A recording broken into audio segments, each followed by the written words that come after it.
Cause I ain't the one for a punk motherfucker with a badge and a gun to be killing on. If thrown in jail, we can go toe to toe in the middle of a cell. Come with me, cause you know where we're going this morning. Good Wednesday morning, everybody. 10:08 back on the Bernie and Sid show right here on legendary 77 WABC on what looks like to be at least the last day of summer, at least temperature-wise.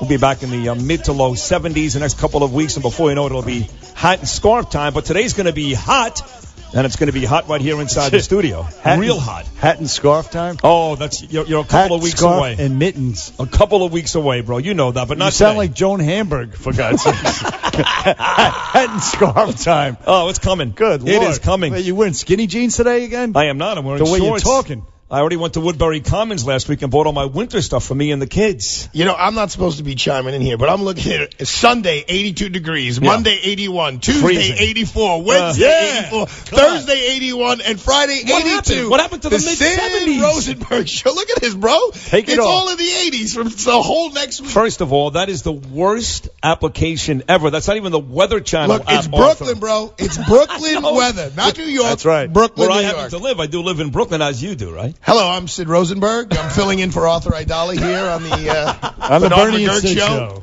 Arthur Aidala is here. By the way, you look, married man now, you look like $1 million. You really do. Bucks. You look great. Well, I'm not worth $1 million.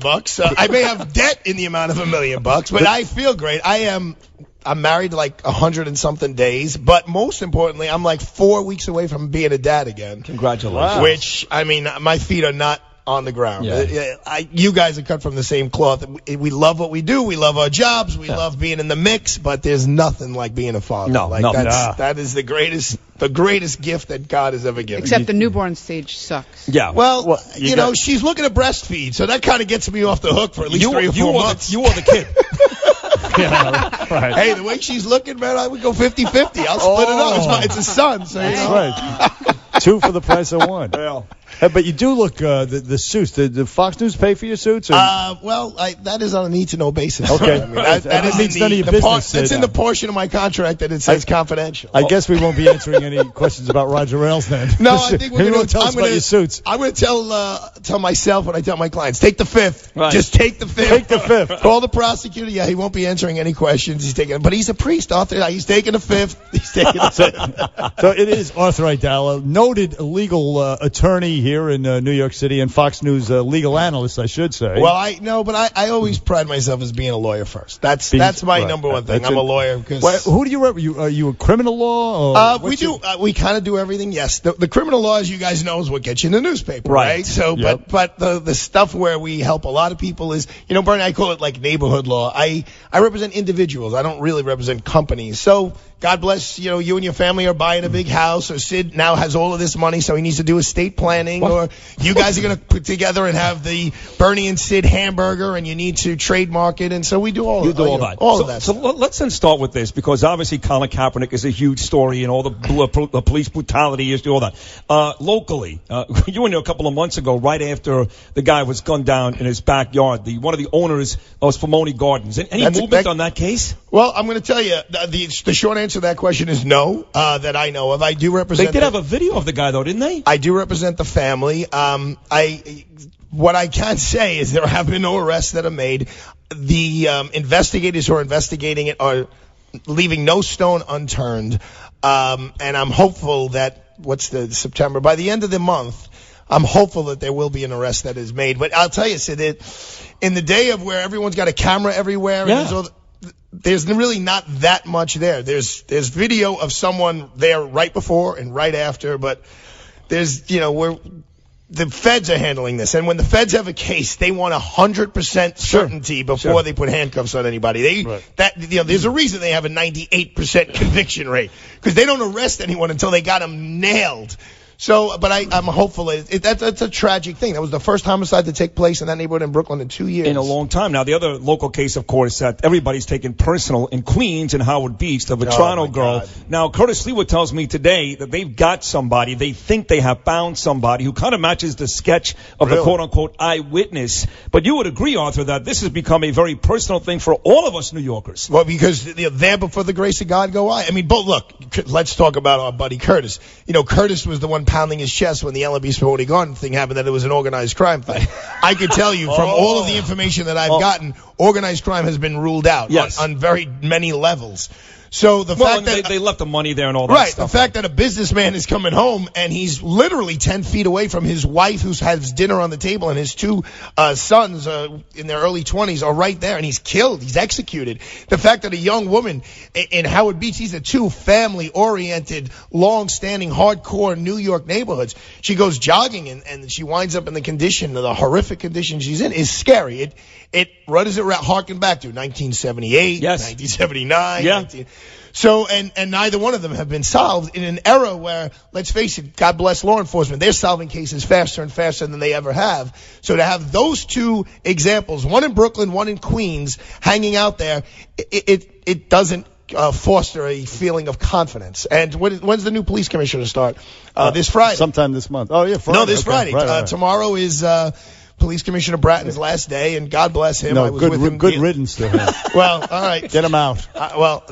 He really sold his soul, and it turned out to be a skunk. You and I feel a little differently about this. And statistically speaking, I'm on the right side of this and you're on the wrong side of this if you want to look at robberies and burglaries. No, I know that, but he sullied his reputation at the end. Now he's going to work for the Clintons as Hillary Clinton trashes police in an effort to pander for votes, trashes them as racist, and he defends her. He gives her cover by meeting with her. So the hell with him. And is he really going to go work for the Clintons? Yeah, he's working for a firm. That's connected. Buddies with Bill Clinton. Very, very close. Right. Well, everybody's buddies. It's very shady. Right. Very shady. Right. But listen, Arthur Aidala, you're the consummate New York attorney. You went to SUNY Purchase. Yep. Then you went to CUNY Law School. I was there last night. They just installed a new dean. And I got to tell you, Bernie, I'm very proud of that. I'm proud of and before that there was only one little blip that I had with Sid. I went to public school. I went to public grammar school, public college, and public law school. In the middle, Sid and I popped in and out of poly prep. Yeah.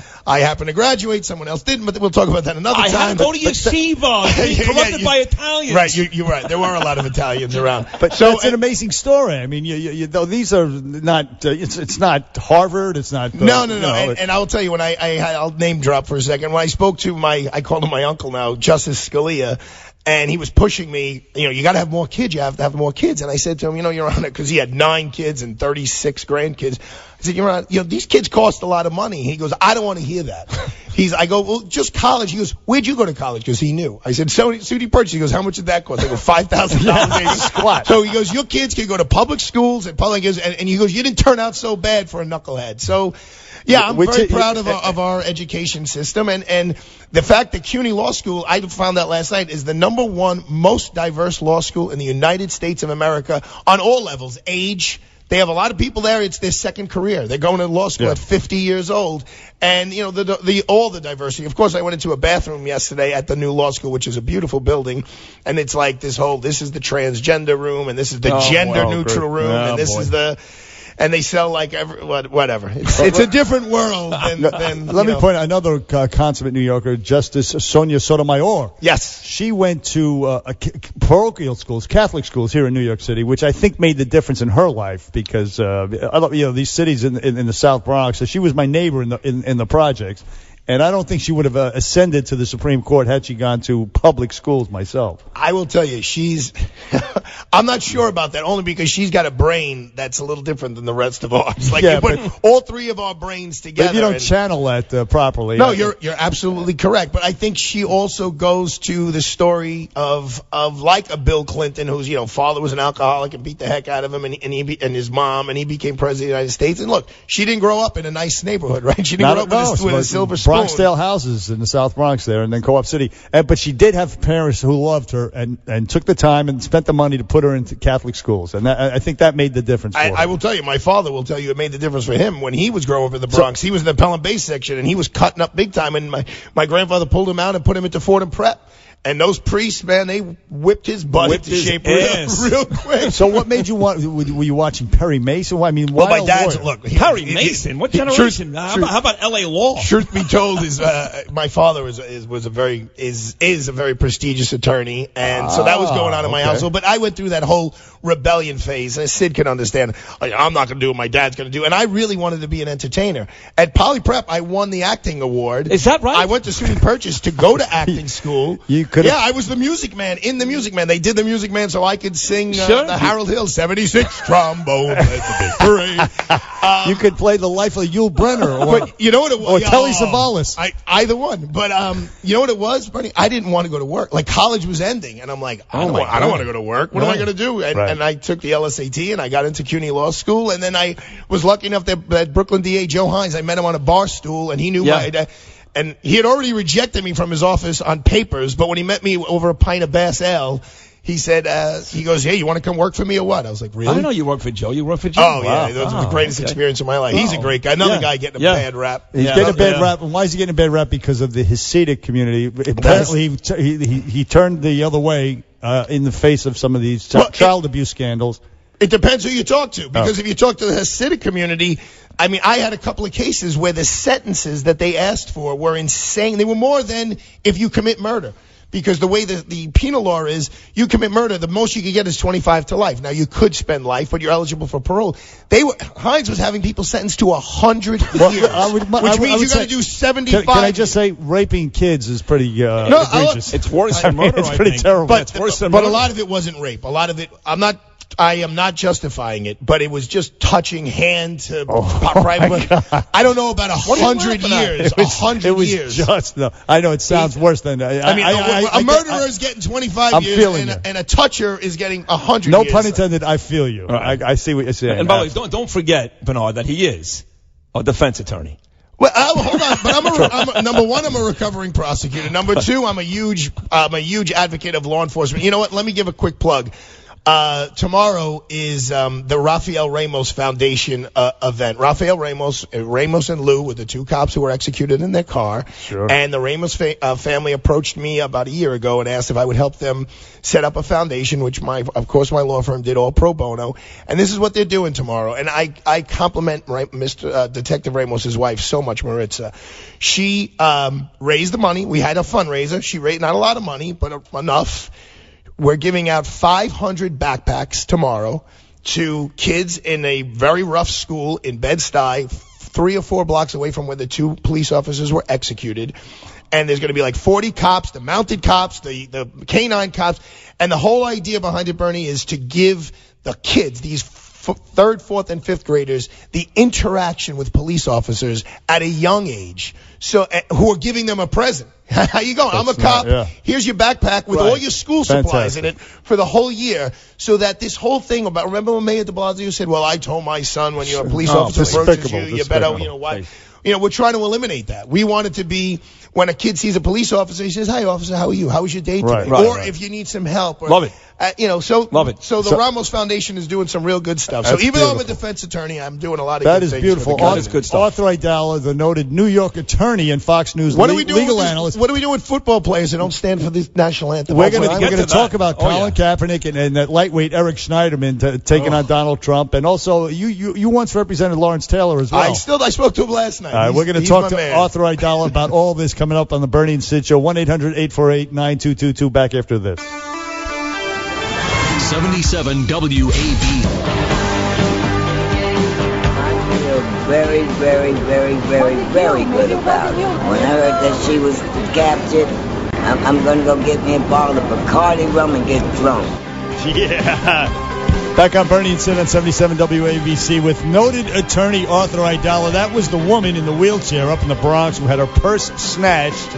They caught the woman who snatched the purse, and she's getting a bottle of Bacardi, baby. Now, how about that? As this city continues to slide into disarray with old ladies getting robbed in daylight, bums masturbating on the street, bums with the computers. Computers. Did you guys read, speaking of masturbation, because I know that's a great topic for Sid. Right. Did you read this thing about the graham cracker and how the graham cracker was created in the 1800s by a guy named Graham, Right. Who was a priest. He was, one of these Puritarian guys. And instead of touching yourself, you were supposed to eat the cracker, and that was supposed to, like, cleanse your soul. It was in the newspaper. I saw it. Wait, you're telling me they created graham crackers as a way to reduce masturbation? Yeah, that's basically what the esteemed New York Post is reporting. You know what I'm going to do tonight? I'm going to masturbate and eat a graham cracker at the same time. And tweet that. That's a lot of information you're putting out of these 50,000 powerful watts over here He's in gonna make New York City. He's going to make s'mores. Oh, You got it. There's the line. Wow. There's the line. Wow, I'm going back to court. It's Now- a lot more. It's a lot cleaner than. But if in fact I do this in public, and Then you're in trouble. and I get busted, and I come to Arthur Aidala's firm, would you laugh me out of your office? or No, defend I me? would say, Sid, I know you're so long. How many more jams am I going to get you out of? Plead No. the fifth. You're in trouble. It's especially if there's any kids around, and you're endangering the welfare of a child. It's public Right. indecency. Well, then how do you get the guy off? Oh, see what I just did there? Oh, that's not my job. It's up to your wife. We probably would get you fined and just That's a it? slap on the wrist. Right, Yeah, I mean, right. as long What as would you nobody say? really The guy hurt. can't help himself. Well, I mean, there are people out there who are actually, truly are addicted. They To have that. addicted personalities, Sure. and they need treatment, and they should go to treatment. That's a bunch of crap about Listen, addiction. man, I mean, look. you brought up Lawrence Taylor. The man needs to be satiated. I mean, he does. so LT does. you think? What do you think? Let him go. He's got extra testosterone. I need to be satiated. I love cocaine. I don't do either one of them. Really? Right. I mean, if I want, everybody loves it. You Bernard, just stop. You don't just have to stop. really make all these A little- admissions. A little I mean, Sid discipline. has learned his lesson No, I about mean, keeping his I mouth don't, shut. I don't do any of it. So what I'm saying is you exercise discipline and you stop doing it. There Look, is a legal assumption that for you to be able to make the statement, I love cocaine, there had to have been some sort of... You should in the past. I'll Sure. just say I like coffee, so the logical progression would be that I like cocaine. Great defense, you're hired. You know what I mean? You want part-time work at Aidala, Bertuna, and Kamins, or you want full-time work? Yeah, it's a great defense. So listen, we have some tape of Colin Kaepernick after the Monday Night Football game. We're going to play that and get Arthur Aidala's take on the whole Colin Kaepernick taking a knee during the national anthem stuff after Nome with the news. 77 WABC. News now. And we're asking the question, do these men in blue deserve overtime? 77 Sunny. Here's the stories you'll be talking about. 77 WABC. Bernie and Sid on demand. You never know what's going to happen. The WABC radio app. Download it now. Upload the BS. 77 WABC. How you doing? This is Lawrence Taylor from New York Giants. You're listening to Bernie and Sid Show, 77 WABC. I will treat her with great respect unless she treats me, in a certain manner, in which case that will be the end of that. All right, that's LT, our boy LT, who, of course, is represented by the great Arthur Aidala, live in studio today, and Donald Trump. So before we get to Colin Kaepernick and the issue at hand that everybody's talking about, in fact, I received a very nice text from Mike Tannenbaum, who runs the Dolphins. He used to run the Jets. Because I texted him, I said, Mike, I love you. What your players did in Seattle was despicable. I can't tell you what he texted, but he didn't disagree. And he said, one day we'll talk.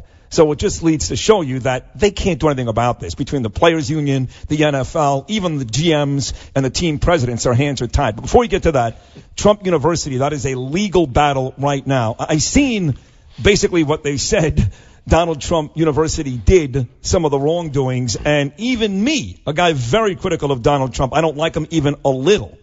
This looks like a witch hunt to me. Now, you're the attorney. You tell me. And it's even they're expanding the witch hunt because now they're looking into his charitable foundation. And I will tell you guys, that is a trickier road to hoe because foundations are tax free, right? So, and it's a way to hypothetically, you have a huge event at the Waldorf. They don't collect the taxes if you have that tax free certificate. So they're very, very critical of is it really a not-for-profit or is it just a ruse? So, and the laws are pretty specific but pretty treacherous. So Schneiderman, it's no secret, wants to be the next governor. He's the attorney general, the attorney general of the state of New York. Right. Democrat. I'm not a big fan of his personally because I think he's a little more opportunistic than he should be. But that seems to be the mold. So not only that, it started with Spitzer. He was the opportunistic attorney general. It went to Andrew Cuomo. He was the opportunistic attorney general. They both became the governor. So he's following the path that they led. But it's another thing that Trump has to deal with. Obviously, he doesn't deal with this himself. His lawyers deal with it. And if they're smart, as Trump lawyers usually are, they have checked off all their boxes. They cross their T's and dot their I's. And Schneiderman gets his day in court. He's all over the newspapers. He's all over the media. And then this will just, fade. As Sid just pointed out, he's a Democrat, of course. And New York State, a bastion of corruption. It took Preet Bharara to come in here and discover the, Sheldon Silver, or the Skelos thing, the de Blasio corruption. This guy was like Sergeant Schultz. I know nothing. He's the freaking Attorney General, and he's going after Trump, and all these guys are lining their pockets, going to jail, and he's standing by with he's sleeping. What is this guy doing? Well, I will tell you, Sheldon Silver's case may get thrown out because the United States Supreme Court came down with a recent decision that's kind of on point with Sheldon Silver's case, saying we don't think that what he did is actually a crime. But we could talk about that in another segment. Please. But you're ruining my narrative. I apologize, sir. This is just another distraction for Trump. In other words, you say distraction, but and again, I do think it's a big witch hunt, and most of it is nonsense. But taking money from that charity to pay the Pam Bondi fine, that is illegal. That's not legal. Well, that's a little more than the witch hunt. That's illegal. Right. So that's what I'm saying. They are going to have to look at things, and they will go if this is a true investigation. They will go through every single expense. They don't really care about the income to some degree, but not much where the money is coming from. But they care 100% about where it's going to, because there's a charter for a not-for-profit, the Trump Foundation. This is what we're here to do. And, if it went to Pam Bondi, if it went to somewhere where it's supposed to be coming out of Mr. Trump's own pocket and not the foundation's pocket, he will have a problem. Is he going to go to jail for that? No. But could the foundation be subjected to some huge fines? Yes. All politically motivated to draw equivalents to the Clinton Foundation corruption, which is massive, which is humongous. This is peanuts compared to Agreed. that. And that's what it's all about. Agreed. We know that. Now, listen. Speaking of things that are disgusting and despicable, this Colin Kaepernick creep perpetuating a falsehood out there that somehow the cops are engaged in shooting black males. He takes knees during the national anthem. We all know that. After Trent Dilfer criticized him, said as a second-string quarterback, he should just be quiet. After Monday night's game, he said the following. Take a listen. Colin, did you see Trent Dilfer's comments about you on Sunday? And if you did, what did you think about them? I just heard briefly about it, but I think that's one of the most ridiculous comments I've heard. The fact that you say, no, you're a backup quarterback, stay in your place, that's an issue. I mean, to me, you're telling me that my position as a backup quarterback and being quiet is more important than people's lives. Right. No, I would ask him to really have a conversation with the families of people that have been murdered and see if he still feels that way. Because I bet you he doesn't, just because he hasn't experienced that type of oppression.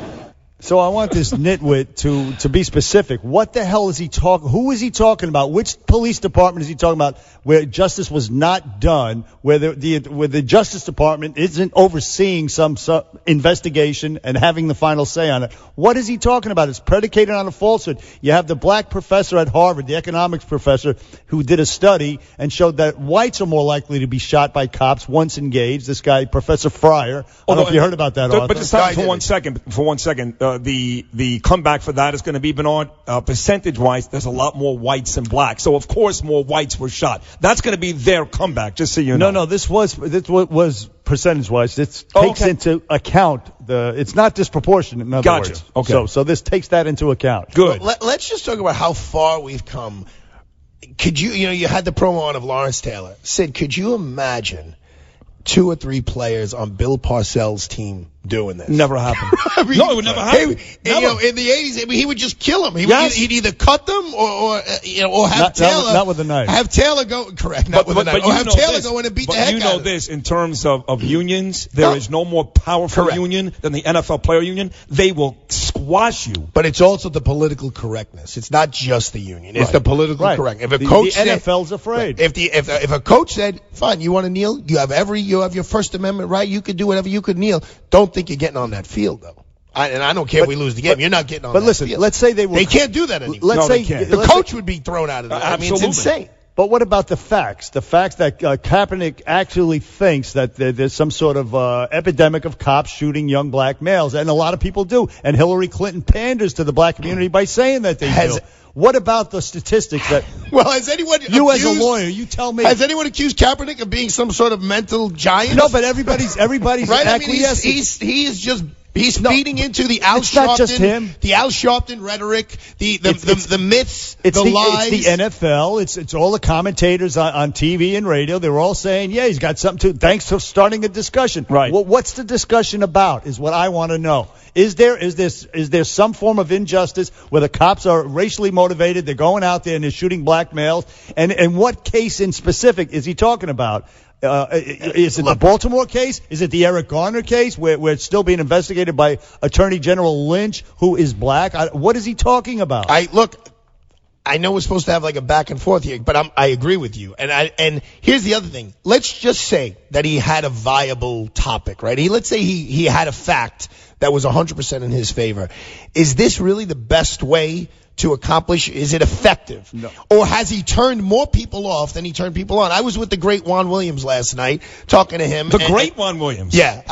He's a good guy. I think very, very highly of Juan. Yeah. He's a very smart guy. I actually defended him this morning. I thought Bill O'Reilly cut him off too much last night. Go ahead, I'm sorry. He's a grounded, intelligent man. And he said, if Kapernich wants to make a point, is this the way to make it? Or should he reach into his pocket and say, I'm starting $1 million, I'm putting my own $1 million into a foundation, and I am hiring this Harvard law professor, and I'm hiring this Bill Bratton as the former police commissioner, and we're going to have a commission, and we're going to have a report, and we're going to really address this issue, as opposed to, I'm going to keep all my money in my pocket, and I'm just going to take a knee, and that's my big statement. What does he accomplish? Just so you know, the great attorney Arthur Aidala in studio with Bernie and Sid, I tweeted after this first thing happened, if you really care about the black community, take $1 million of your $100 million contract and build a school. Turns out he has done that. He has given money, at least $1 million of his salary. But here's the problem with the whole discussion, which Bernard talks about.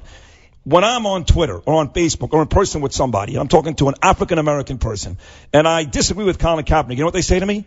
Doesn't matter. You'll never know, because you're white. You don't go through what I go through. Whether it's a guy making $143 million like Jesse Williams, a guy like Roland Martin on CNN, every black person I talk to that is pro-Colin Kaepernick says to me, you have no right to opine on this because you don't go through what we go through every day.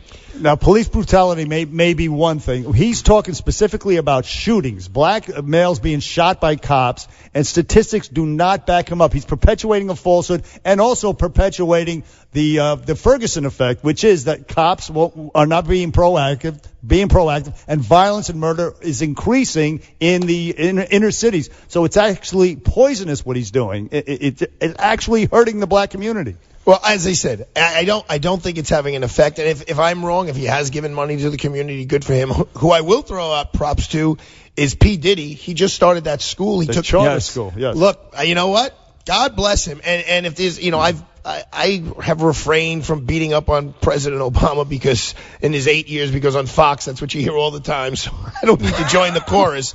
But if there's anything I hope he does outside of his presidency, is exactly what P. Diddy did. Because as an attorney who's in the criminal system, who goes into 120 Slimhorn Street, which is the Brooklyn criminal courthouse, and 100 Center Street, which is the Manhattan criminal courthouse, look, Bernie, there's not a ton of white people in there. There's a ton of black people in there. And they're young people who need mentors, who need guys like you said when we started the show about Sonia Sotomayor, Catholic schools, having people who cared about her, that's right, people who mentored her. But I can tell you this, more of that out Arthur, there. He'll go on Dancing with the Stars before he does that, President Obama. They're in the pocket of the teachers' unions. Hillary Clinton is foursquare against charter schools and vouchers. That's Donald Trump's thing. That's what he brought up. Well, then let him come in and make the public schools better. Let him come in and do hand-to-hand like we're doing with the Ramos Foundation tomorrow, going into a school and sitting down and rolling up your sleeves and just hanging out and being like, hey, man, look what I did. Look where I went from rags to riches, so to speak. You guys can do this too. Yeah, and it's nice to look at Jay-Z as an example, who was a crack dealer who became a millionaire. But, you could go to Harvard and become the president of the United States without a silver spoon, in your mouth from jump. Hey, Arthur Aidala, you're a great guest. God. A great coming from you. How many years you been on the radio, Bernie? 25 to 30, something like that. 25 to 30. With the I-Man. Something like that. Somewhere in there. Hey, listen, but you're a consummate New Yorker, a true success story. SUNY Purchase, CUNY Law School. I hope my mom's Poly listening. Prep. Start with Poly Prep, of course. and a Brooklyn guy, still true to his roots. I live on the same block I learned how to ride a bicycle. Wow. Good luck with the my son is coming. I have one, and I got another one on the way. Thank you, Marianne Bertuna, for making me a dad again. Arthur Aidala on the Bernie and Sid Show on WABC. Back after this. 77 WABC. Traffic and transit. Accident in Nassau on the LIE westbound between the Jericho Turnpike and Glen Cove Road in the HOV and